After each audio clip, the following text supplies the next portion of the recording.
Hello प्यारे बच्चों, आप सबका एक बार फिर से बहुत बहुत स्वागत है आपके अपने चैनल टॉपर्स फैक्ट्री में। और इस वीडियो में हम आगे बढ़ाने जा रहे हैं हमारे अध्याय उपसंयोजी यौगिकों को।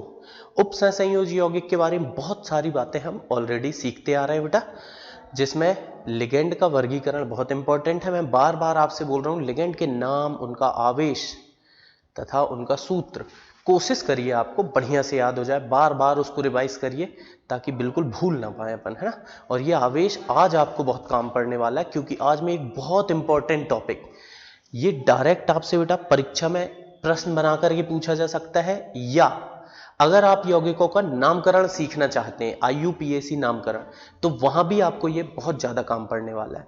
तो चलिए देखते हैं, हम बात कर रहे हैं टॉपिक की जिसका नाम क्या है, ऑक्सीकरण संख्या। ऑक्सीकरण संख्या, पहली बात तो मैं आपको बता दूं, किसी भी संकुल यौगिक के लिए ऑक्सीकरण संख्या हम परिभाषित करते हैं। किसी भी संकुल यौगिक के ऑक्सीकरण संख्या परिभाषित करते हैं उसके केंद्रीय धातु परमाणु के लिए। किसके लिए बेटा? केंद्रीय धातु परमाणु के लिए। तो ऑक्सीकरण संख्या क्या है?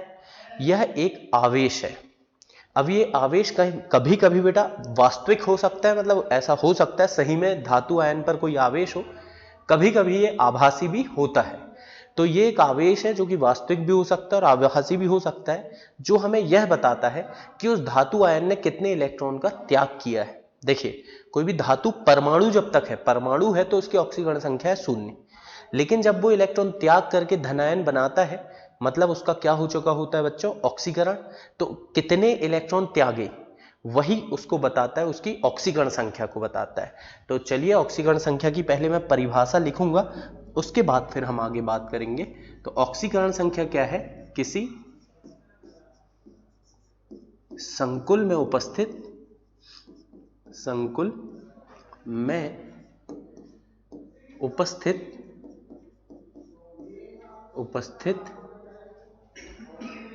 केंद्रीय धातु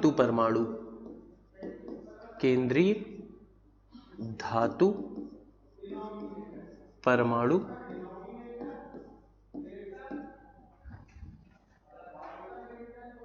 का वास्तविक या आभासी आवेश, जो क्या बताता है बेटा, धातु परमाणु द्वारा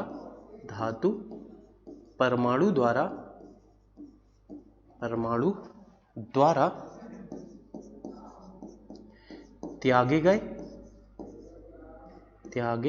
गए इलेक्ट्रॉन की संख्या को प्रदर्शित करता है या बताता है, संख्या को प्रदर्शित करता है। क्या कहलाता है बेटा? उस धातु परमाणु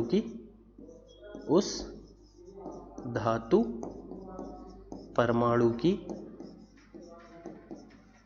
ऑक्सीकरण संख्या कहलाता है। ऑक्सीकरण संख्या, या कभी कभी इसे हम ऑक्सीकरण अवस्था भी कहते हैं। क्या कहते हैं बेटा? ऑक्सीकरण अवस्था, ठीक है ना, कहलाता है।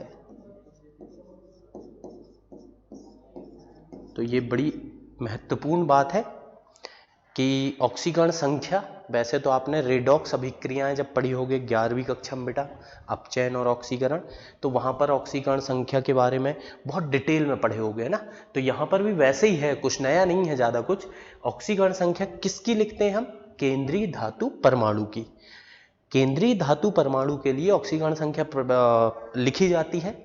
और साथ ही साथ आपको यह याद रखना है कि ये क्या बताती है कि उस धातु परमाणु ने कितने इलेक्ट्रॉन त्यागे हैं। अब त्यागे हैं बेटा, मतलब ऑक्सीकरण संख्या हमेशा धनात्मक होगी क्या? बिल्कुल होगी बेटा। कि यहां पर है ना, ऐसा नहीं बोल रहा हूं कि हमेशा धनात्मक ही होती, लेकिन धातु परमाणु के लिए, क्योंकि यहां पर हम केंद्रीय धातु परमाणु की बात कर रहे हैं, इसीलिए मैं ये बोल सकता हूं बेटा क्या, कि धातु परमाणु कि ऑक्सीकरण संख्या सदैव धनात्मक होती है। ऑक्सीकरण संख्या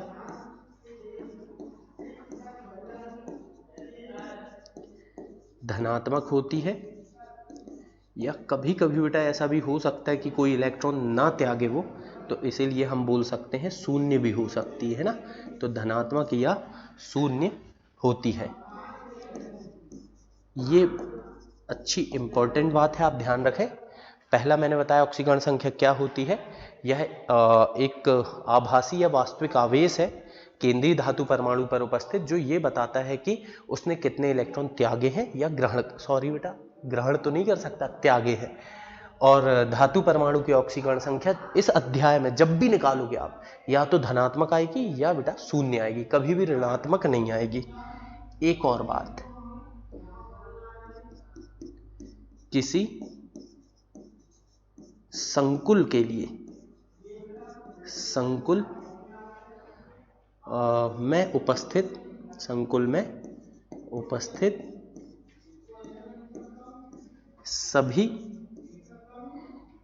सभी लिगेंडों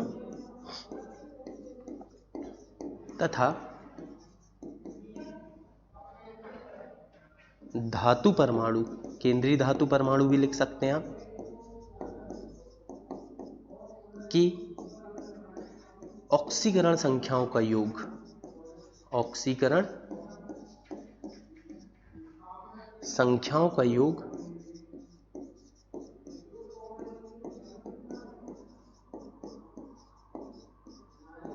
सदैव संकुल पर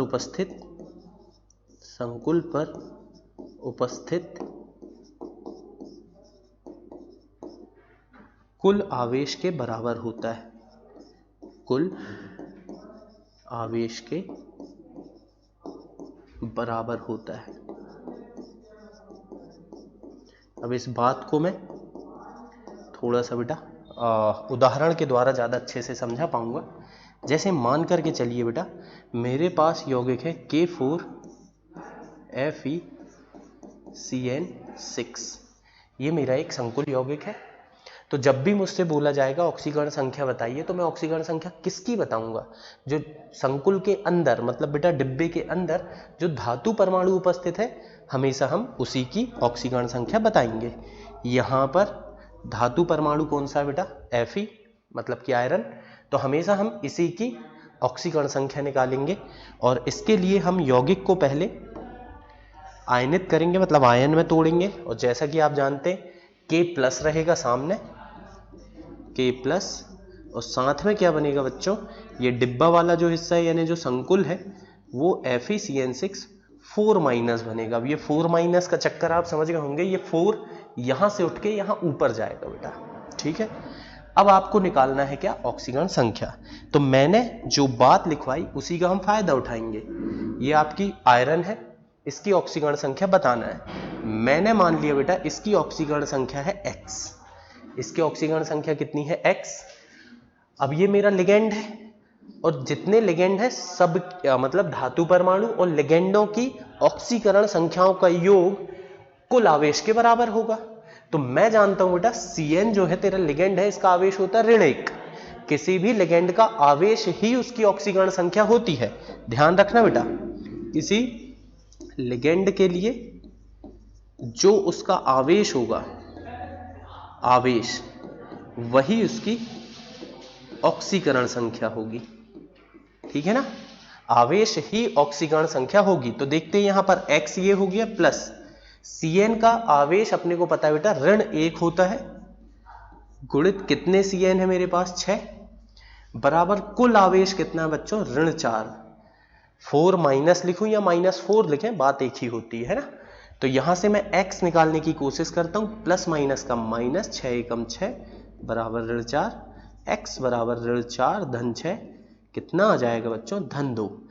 अब मैं ये बात पहले ही बता चुका हूं कि केंद्रीय धातु परमाणु के लिए ये धनात्मक ही आएगा या शून्य आएगा। ऋणात्मक आ रहा है मतलब समझ जाओ बेटा आपने गलती कर दी कहीं ना कहीं, ऋणात्मक तो ये कभी आएगा ही नहीं। इस तरह से निकाला जाता है ऑक्सीकरण संख्या को। मुझे पूरी उम्मीद है बेटा आपको समझ में आ गई होगी। चलिए थोड़ी प्रैक्टिस करते हैं अपन। कुछ यौगिक है मेरे पास, उनमें ऑक्सीकरण संख्या आपको निकालनी है। जैसा कि यहां पर मेरे पास प्रश्न है कि निम्न यौगिकों में केंद्रीय धातु परमाणु की ऑक्सीकरण संख्या बताइए। तो बेटा ऑक्सीकरण संख्या तो अपन बता देंगे, सीख चुके हैं। बस आपको लिगेंड का आवेश याद रखना है। पहले मैं यौगिक को थोड़ा सिस्टमैटिक लिख दे रहा हूं, यहाँ हल्का सा बेटा मिसप्रिंट टाइप का है तो हो सकता है आपको दिक्कत न जाए। ये है K3FeCN6। अब जैसे ही आपको बोला गया ऑक्सीकरण संख्या बताइए, मैंने आपको बताया कि इसको आयनों में तोड़िए आप। तो जब मैं बेटा आयन में तोड़ूंगा तो K प्लस आयन बनेगा और साथ में बनेगा FeCN6 और ऊपर आवेश कितना आएगा बेटा 3 माइनस। आप समझ गए होंगे, ये 3 इधर से इधर ऋण में गया है ना, यहाँ का 1 यहाँ धन 1 हो गया और ये 3 यहाँ ऋण 3 हो गया। अब ऑक्सीकरण संख्या निकालना मेरे लिए बिल्कुल आसान हो चुका है। Fe की निकालूंगा, पक्की बात है, धातु परमाणु की ही निकालेंगे। जिसकी निकालना है उसको क्या मान लिए बच्चों हमने X प्लस। अब प्लस करने के बाद देखते हैं हम क्या होगा। प्लस करने के बाद बेटा Cn का आवेश, अब फिर से Cn, अब भी मैंने बताया आपको, इसका आवेश होता है ऋण 1 गुणित 6 बराबर कुल आवेश ऋण 3, तो X बराबर बेटा धन 3 आ जाएगा। इस तरीके से आपने ऑक्सीकरण संख्या निकाल लेनी। तो इस प्रकार के प्रश्न बोर्ड परीक्षाओं में बेटा सीधे आ जाते हैं कि निम्न संकुलों में ऑक्सीकरण संख्या निकालिए, और साथ में नीट वगैरह में भी बेटा सीधे ये सवाल पूछे जाते हैं। चलिए अब फिर दूसरा यौगिक देखते हैं अपन। ये पहला था, दूसरा यौगिक ये लिखा हुआ है बेटा यौगिक FeH2O5 NoSO4। तो मैं क्या करूंगा, सबसे पहले इस यौगिक को आयनित करूंगा बेटा, आयन में तोड़ूंगा, है ना। चलिए देखते हैं FeH2O5, इसके बाद क्या है NO और बाहर है बेटा SO4। ये है आपका यौगिक। अब इसको आयनित करना है तो मेरे बच्चों को पता होना चाहिए कि SO4 होता है सल्फेट, और सल्फेट में आवेश होता है बेटा 2 माइनस। सल्फेट में कितना होता है 2 माइनस। पक्की बात है कि उसके पहले वाले में रहा होगा 2 प्लस। ये ऋण है तो ये क्या रहा होगा बच्चों, धन रहा होगा, है ना। तो इसका ऑक्सीकरण संख्या निकालना है हमें। Fe का केंद्रीय परमाणु का X मान लिया हमने, धन जो जल है बेटा आपका उदासीन लिगेंड है, उदासीन लिगेंड है मतलब इसका आवेश होगा 0। NO याद करो बेटा नाइट्रोसिल, ये भी उदासीन लिगेंड है, इसमें भी 0 बराबर कुल आवेश हो गया धन 2। तो यहां से बेटा X बराबर आ गया धन 2। ये इस तरह से हम निकाल सकते हैं ना। चलिए बढ़िया है, तो आप लोगों ने नोट कर लिया होगा। चलिए मैं बाकी के यौगिकों को भी यहाँ साइड में ही बता दे रहा हूँ आपको, है ना। फिर चलिए आगे बढ़ते हैं बेटा। ये तीसरा वाला, तीसरा ये है, देखते क्या लिखा है संकुल PtCl2 NH3 और ब्रैकेट क्लोज हो गया बेटा, और फिर हो गया है PtCl4। अब देखो बेटा इसको जब आयनों में तोड़ना है, ये पूरा एक ही यौगिक है, 2 अलग अलग संकुल वाले भाग है, मतलब इसका धनायन भी संकुल है और ऋणायन भी संकुल है। अब जब इसको आयनों में तोड़ना है तो इसके कुछ नियम कायदे कानून आपको पता होने चाहिए। वैसे तो हम आगे चल करके उपसय संयोजन संख्या वगैरह में ये सीखेंगे। फिलहाल बेटा हम देखते हैं, अगर इसे आयनों में तोड़ना होगा तो सामने वाला होता है धन, पीछे वाला होगा ऋण। अब बात बस इतनी सीखना है कि कब धन 1 आएगा और ऋण 1 आएगा, कब धन 2 आएगा ऋण 2 आएगा। मतलब यहाँ क्या धन 1 ऋण 1 भी संभव है, धन 2 ऋण 2 भी संभव है, धन 3 ऋण 3 भी संभव, बिल्कुल संभव बेटा, बिल्कुल संभव। लेकिन ये बात मैं आपको जब आगे चल करके एक टॉपिक पढ़ाऊंगा, इसी वीडियो में पढ़ेंगे हम उपसय संयोजन संख्या के बारे में, तो मैं वहां ज्यादा अच्छे से आपको ये बात समझा पाऊंगा। फिलहाल आप धन 1 ऋण 1 लेकर के चले। Pt बेटा X मान लो, धन Cl2, तो Cl2 क्या होगा, ऋण 1 होता है Cl का आवेश गुणित 2। देखो जिसका निकालना है उसको X माने, Cl का ऋण 1 होता है, 2 Cl है तो गुणित 2, धन NH3 आपका उदासीन लिगेंड है 0 गुणित 4 बराबर हो गया बेटा -1, तो x -2 बराबर -1, x बराबर आ गया -3। मतलब यहाँ प्लेटिनम की ऑक्सीकरण संख्या कितनी है बेटा? -3 है। वैसे यहाँ पर देखते हैं अपन, प्लेटिनम का x मान लो, Cl का -1 गुणित 4 बराबर -1, x आ गया आपका -3। मतलब दोनों ही प्लेटिनम की ऑक्सीकरण संख्या यहाँ क्या आ रही है बच्चों? -3 आ रही है। बढ़िया है। फिर अब ये आखिरी वाला यौगिक और है मेरे पास, इसको और समझते हैं। इसमें भी दोनों भाग संकुल हैं ऐसा मुझे लग रहा है। COCl2 NH3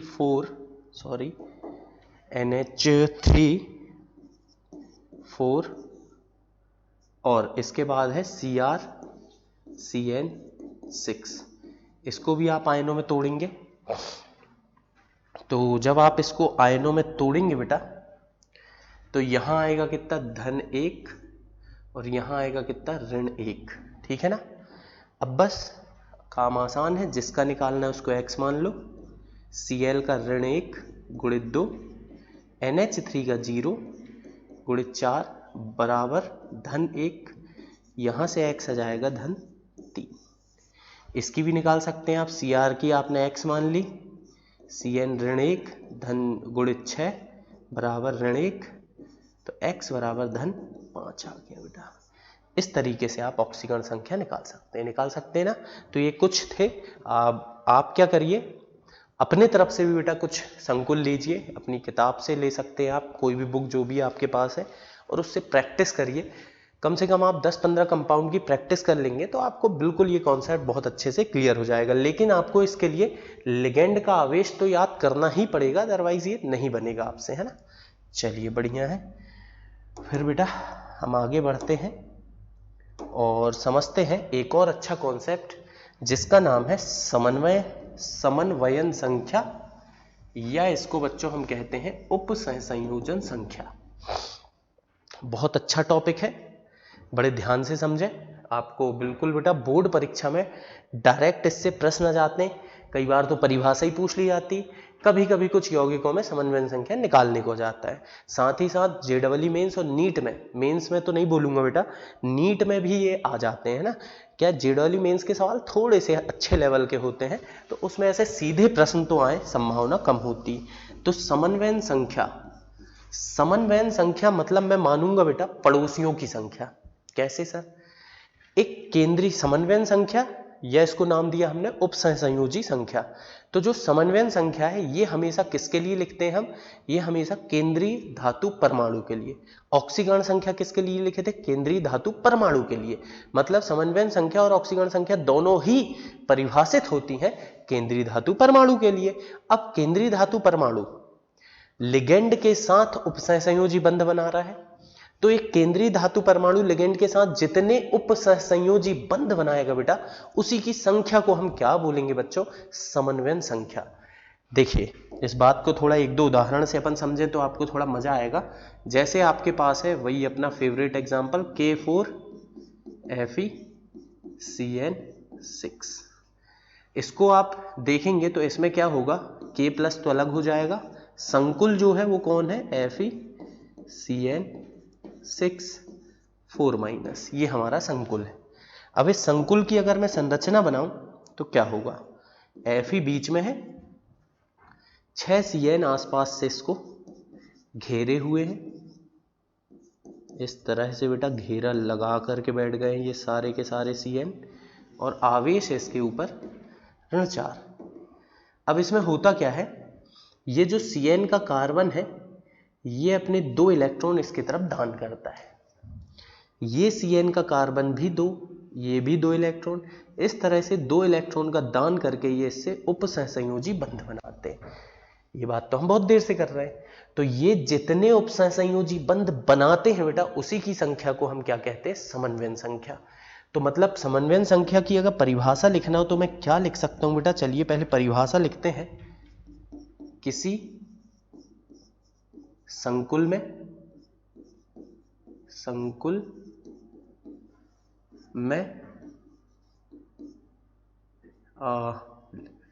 किसी संकुल में केंद्रीय धातु परमाणु द्वारा, केंद्रीय धातु परमाणु तथा लिगेंड के बीच, लिगेंड के बीच, है ना, केंद्रीय धातु परमाणु तथा लिगेंड के बीच, लिगेंड के बीच बनने वाले उपसहसंयोजी बंधों की संख्या, उपसहसंयोजी बंधों की संख्या, बंधों की संख्या क्या कहलाती बेटा? समन्वयन संख्या कहलाती है। समन्वयन संख्या, या कभी कभी इसे अपन उपसहसंयोजी संख्या भी कहते हैं, उपसहसंयोजी संख्या कहते हैं। ठीक है, ये हो गई इसकी परिभाषा। क्या लिखा मैंने परिभाषा बेटा? किसी संकुल में केंद्रीय धातु परमाणु तथा लिगेंड के बीच बनने वाले उपसहसंयोजी बंधों की संख्या। अब कई बार किसी किताब में ऐसा भी लिखा मिल सकता है आपको बेटा कि लिगेंडों की संख्या को उपसहसंयोजी संख्या कहते हैं, लेकिन ये बात गलत होगी। कैसे गलत होगी, चलिए देखते हैं। इस बात को मैं पहले समझा दूं ताकि आपको बात अच्छे से बेटा गहराई में ये बात समझना जरूरी है, नहीं तो आप गलती कर सकते हो। जैसे आपके पास एक उदाहरण है En ट्वाइस और ऊपर है 2+, ये एक उदाहरण है बेटा COEN। En क्या होता है आपका? लिगेंड है बेटा, एथिलीन डाईएमीन, एथिलीन डाईएमीन, और ऊपर 2+ आवेश है।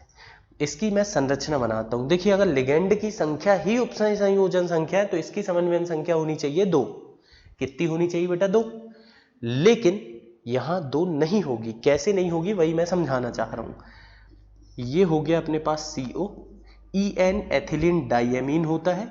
इसका आप चाहें तो बेटा संरचना आपसे बननी चाहिए। मैं बार बार बता चुका हूं, कई बार उदाहरण ये वाला मैंने पहले भी डिस्कस किया हूं आपसे, है ना। तो ये हो गया एक एथिलीन डाईएमीन। ऐसे ही बच्चों एक और एथिलीन डाईएमीन होगा,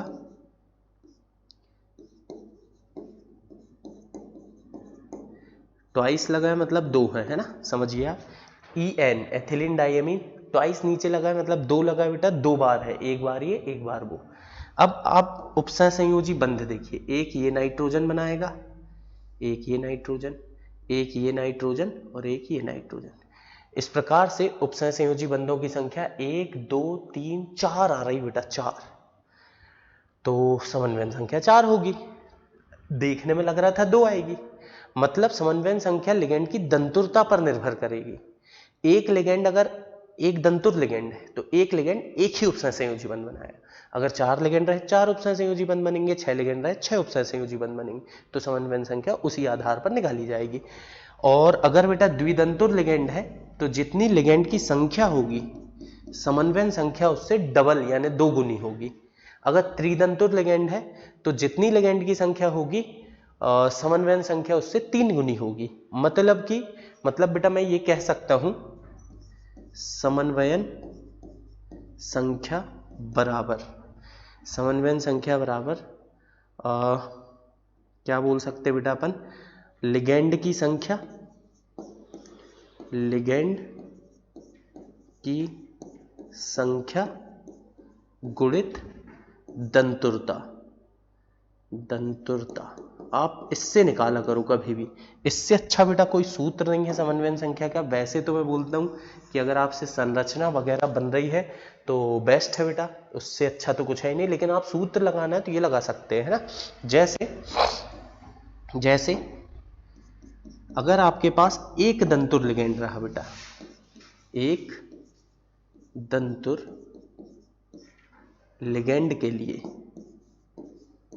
लिगेंड के लिए तो आप देखेंगे बच्चों कि एक दंतुर लिगेंड के लिए जो समन्वयन संख्या होगी, समन्वयन संख्या, ये तो आपकी लिगेंड की संख्या गुणित दंतुरता 1 है, 1 का गुणा करो कोई फर्क नहीं पड़ेगा, ये लिगेंड की संख्या के बराबर आएगी। मतलब अगर एक दंतुर लिगेंड है तब तो मैं लिगेंड की संख्या को ही उसकी समन्वयन संख्या कह सकता हूँ, लेकिन अगर दंतुरता 2 या 3 हुई तो बेटा फिर मैं नहीं बोल सकता, फिर मुझे दंतुरता गुणित लिगेंड की संख्या करना ही पड़ेगा। ठीक है, तो ये समन्वयन संख्या क्या होती है एक बार फिर से मैं बता दूं। किसी संकुल में केंद्रीय धातु परमाणु तथा लिगेंडों के बीच बनने वाले उपसहसंयोजी बंधों की संख्या को उसकी समन्वयन संख्या कहते हैं, और समन्वयन संख्या बराबर लिगेंड की संख्या गुणित दंतुरता। इस तरीके से आप इसे याद रखें तो बढ़िया होगा। अब बेटा समन्वयन संख्या से जुड़े हुए कुछ नियम कायदे कानून हैं, वो आपको थोड़ा सा पता होंगे तो अच्छी बात होगी, आपका समय ज़्यादा ना लगे, इसीलिए मैंने पहले से लिख के रखा हूँ।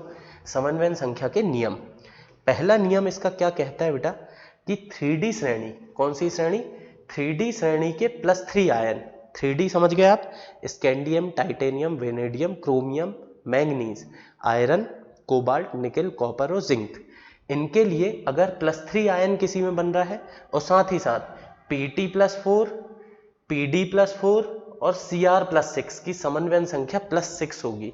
अब आप बोलोगे सर ये याद रखना है क्या? याद बेटा रखना है।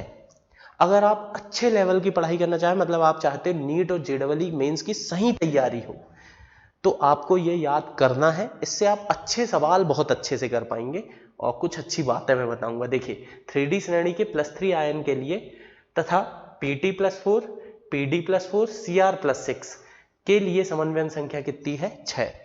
मतलब इससे मैं एक और बात तो बोल सकता हूं, क्या बोल सकता हूं बेटा कि अगर समन्वयन संख्या 6 हुई मतलब मैं समझ जाऊंगा कि 3D श्रेणी का अगर कोई तत्व है तो उसमें आएगा +3 आयन, मतलब उसकी ऑक्सीकरण संख्या +3 आएगी।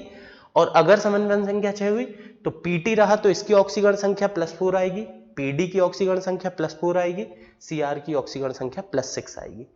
दूसरा है 3D के +2 आयन के लिए समन्वयन संख्या +4 भी हो सकती है, +6 भी हो सकती है। 3D मतलब समझ गए होगे बेटा आप। और Pt2+, Pd+2, Zn+2, Cd+2, Hg+2, Au+3, इन सब के लिए समन्वयन संख्या +4 होगी, और साथ ही साथ Ag+, Au+ और Cu+ की समन्वयन संख्या +2 होगी। मतलब बेटा ये कुछ नियम है जो आप याद रखेंगे तो अपन अच्छे सवाल कर पाएंगे, है ना। बोर्ड लेवल में अगर पढ़ रहे हैं तो मत करिए याद, मैं बिल्कुल आपको सजेस्ट नहीं करूंगा, क्यों आप अपना बेटा लोड बढ़ा रहे हो। लेकिन अगर आप नीट या जेईई की तैयारी कर रहे हैं तो फिर जरूर आप इन्हें लिखें और याद करें। चलिए फिलहाल तो मेरे पास एक प्रश्न है, अपन उसके तरफ बढ़ते हैं। और प्रश्न है बेटा मेरे पास क्या, निम्न यौगिकों में समन्वयन संख्या ज्ञात कीजिए। ऐसे प्रश्न बोर्ड परीक्षा में और नीट के पेपर में बिल्कुल आपसे पूछे जा सकते हैं, और आसान है बेटा, कोई बड़ी बात नहीं है। देखिए कैसे बताएंगे हम। जैसे पहला, इसमें हमें समन्वयन संख्या बताना है। Cu2Fe(CN6), लिगेंड कौन है बेटा? Cn। Cn एक दंतुर लिगेंड है, क्योंकि एक दंतुर लिगेंड है, जितनी लिगेंड की संख्या होगी वही उसकी समन्वयन संख्या होगी। देखिए एक दंतुर लिगेंड है मतलब एक Cn एक उपसहसंयोजी बंध बना रहा है, 6 Cn कितने बनाएंगे? 6। तो इसकी समन्वयन संख्या कितनी लिख दूंगा बेटा मैं? 6 लिख दूंगा। दूसरा देखते हैं NiCO4, ये भी एक दंतुर लिगेंड है, तो इसकी भी समन्वयन संख्या सीधे आप लिख दोगे 4। मतलब एक दंतुर लिगेंड में तो कोई काम ही नहीं करना है बेटा आपको, मतलब ज्यादा लोड लेने का है ही नहीं, है ना। फिर आपके पास तीसरा है, तीसरा बड़े ध्यान से देखिए, COEN, एथिलीन डाइअमीन।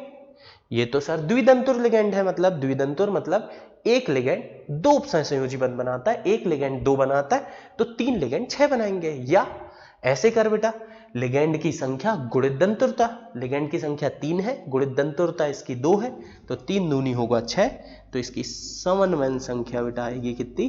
6। यहां पर NH3, NH3 आपका एक दंतुर लिगेंड है, एक लिगेंड एक बंध बनाएगा, 4 लिगेंड 4 बंध बनाएंगे, समन्वयन संख्या आ गई बेटा कितनी? 4। ऐसे सवाल बिल्कुल आपको बोर्ड में मिल सकते हैं बेटा, है ना, और नीट लेवल में भी कभी काल ऐसा पूछा जा सकता है। अब देखिए NH3 2 है, EN 2 है, Cl 2 है। NH3 एक दंतुर लिगेंड है, मतलब बेटा एक NH3 एक उपसहसंयोजी बंध बनाता है। ट्वाइस लगा मतलब 2 NH3 है, तो 2 NH3 आपके 2 उपसंयोजी बंध बनाएंगे, धन। EN आपका है द्विदंतुर लिगेंड, एक लिगेंड 2 बंध बनाएगा, तो 2 लिगेंड मिलके बेटा 4 बंध बनाएंगे, धन। Cl आपका एक दंतुर है, एक Cl एक बंध बनाता है, Cl2 है मतलब 2 बनाएगा। इस तरह से कुल मिलाकर के बेटा ये संख्या कितनी आएगी, 8। तो इसकी उपसंयोजन संख्या या समन्वयन संख्या 8 हो जाएगी। फिर चलिए बेटा आगे बढ़ते हैं हम। एक अच्छा यौगिक है ये COGLY3। GLY बेटा याद होगा आपको, ग्लाइसिनेटो, मैंने बताया था आपको। तो ग्लाइसिनेटो है, ये एक द्विदंतुर लिगेंड है। एक द्विदंतुर लिगेंड होना मतलब एक लिगेंड 2 उपसंयोजी बंध बनाएगा, 3 लिगेंड 6 उपसंयोजी बंध बनाएंगे। समन्वयन संख्या बेटा कितनी निकल करके आएगी, 6। फिर EDTA तो बेटा अपना षटदंतुर लिगेंड है, मतलब कि एक EDTA 6 उपसंयोजी बंध बनाएगा। एक ही EDTA है तो इसलिए समन्वयन संख्या कितनी होगी बेटा, 6। षटदंतुर लिगेंड है। फिर C2O4 आपका ऑक्सिलेटो है। ऑक्सिलेटो वो भी कितने बेटा, 3। तो ऑक्सिलेटो द्विदंतुर लिगेंड है, मतलब कहने का कि एक ऑक्सिलेटो 2 उपसंयोजी बंध बनाता है, तो 3 ऑक्सिलेटो कितने बनाएंगे बेटा, 6। तो समन्वयन संख्या कितनी आ गई, 6। इस तरीके से आपसे अगर ये सवाल पूछे जाते हैं बच्चों तो आपसे बनना चाहिए, नोट कर लीजिए। फिर अपन आगे एक और अच्छा टॉपिक डिस्कस करते हैं। तो चलिए बेटा फिर आगे बढ़ाते हैं हमारे टॉपिक को हम, और समझते हैं एक और नई टर्म जिसका नाम है प्रभावी परमाणु संख्या। प्रभावी परमाणु संख्या, या इसको कभी कभी बेटा प्रभावी परमाणु क्रमांक भी कहा जाता है। परमाणु संख्या मतलब कहीं ना कहीं परमाणु क्रमांक है ना। तो परमाणु क्रमांक किसे कहे थे हमने, इलेक्ट्रॉन की संख्या को। किसी भी परमाणु में जो इलेक्ट्रॉन की संख्या होती है वही उसकी परमाणु क्रमांक या परमाणु संख्या कहलाती है। अब प्रभावी मतलब कि जब एक संकुल बना तो अब कितने इलेक्ट्रॉन हैं। सुनो बेटा, एक परमाणु जब अकेला था तो कुछ इलेक्ट्रॉन थे उसके पास, लेकिन जब उसने एक संकुल बनाया, धातु आयन ने जब कोई संकुल बनाया तो अब उसके पास कुल मिलाकर के कितने इलेक्ट्रॉन हैं, इस बात को हम कहते हैं प्रभावी परमाणु संख्या। तो चलिए परिभाषा लिखेंगे पहले अपन, आसान है बेटा, कुछ कठिन नहीं है, आप ध्यान से समझते चलिए। किसी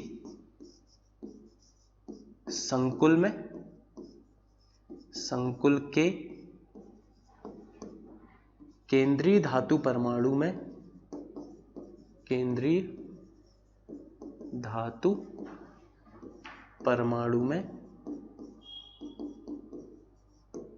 उपस्थित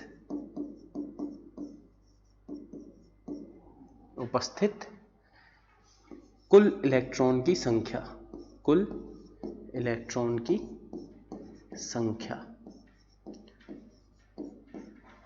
क्या कहलाती है बेटा, प्रभावी परमाणु संख्या कहलाती है।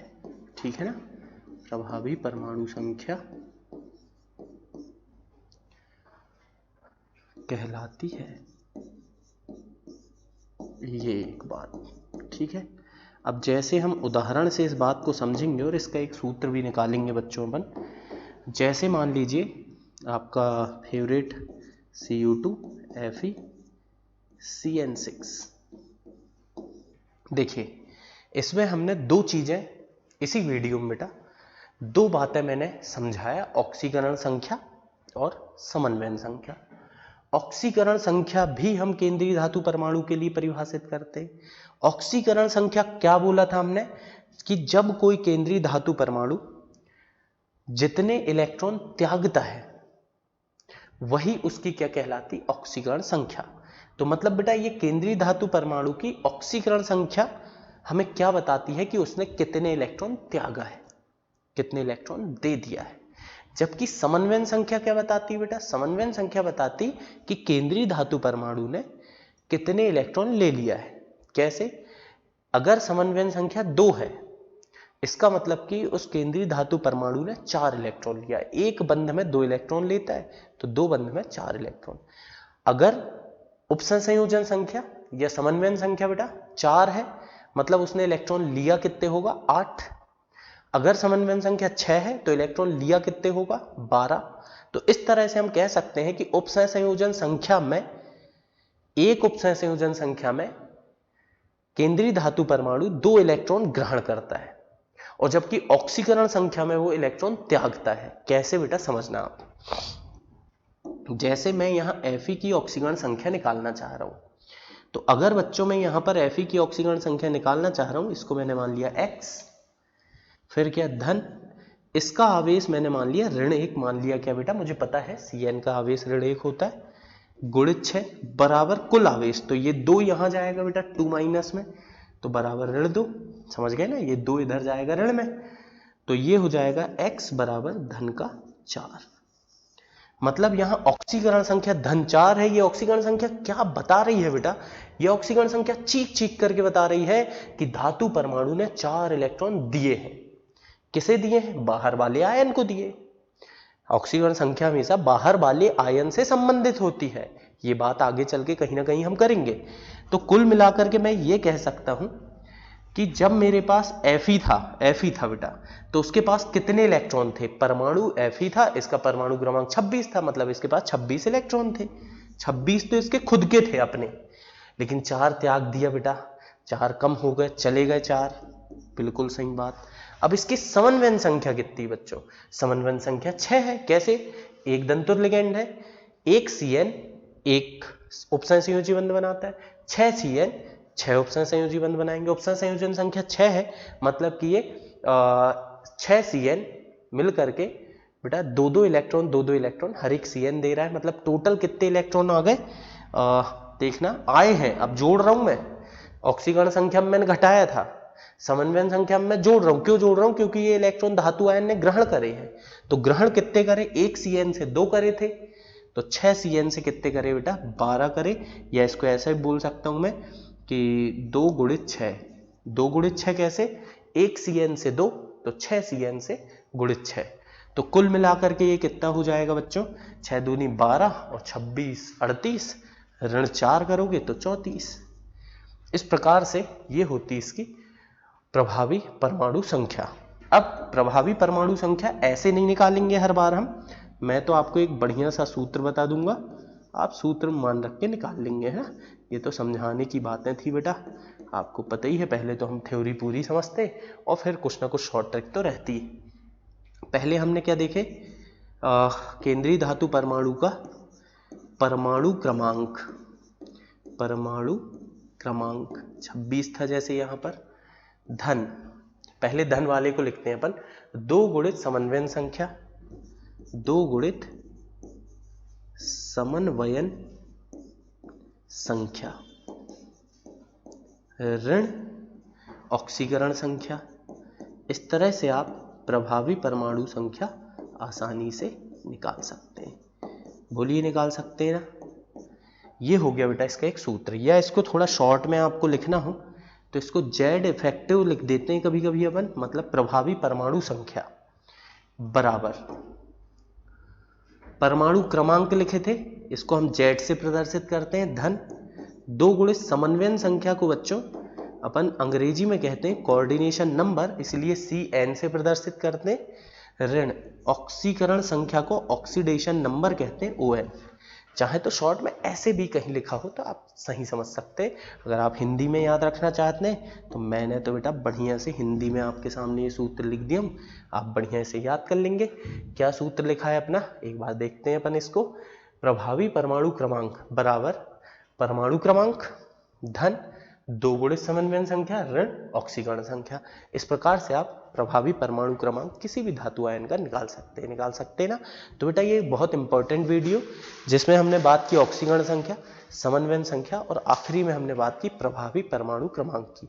इसको बढ़िया से नोट कर लीजिए, प्रॉपर नोट्स आप बनाइए और कहीं ना कहीं आपको अपने किताब के बेटा प्रश्नों की प्रैक्टिस करिए, है ना। बाकी तो प्रैक्टिस के लिए मैं अलग से भी वीडियो आपको बनाऊंगा जरूर आगे चल करके, बोर्ड के लिए अलग, नीट के लिए अलग, JEE मेंस के लिए अलग। चलिए तो फिर मिलेंगे हम नेक्स्ट वीडियो में, तब तक के लिए bye bye, have a good day.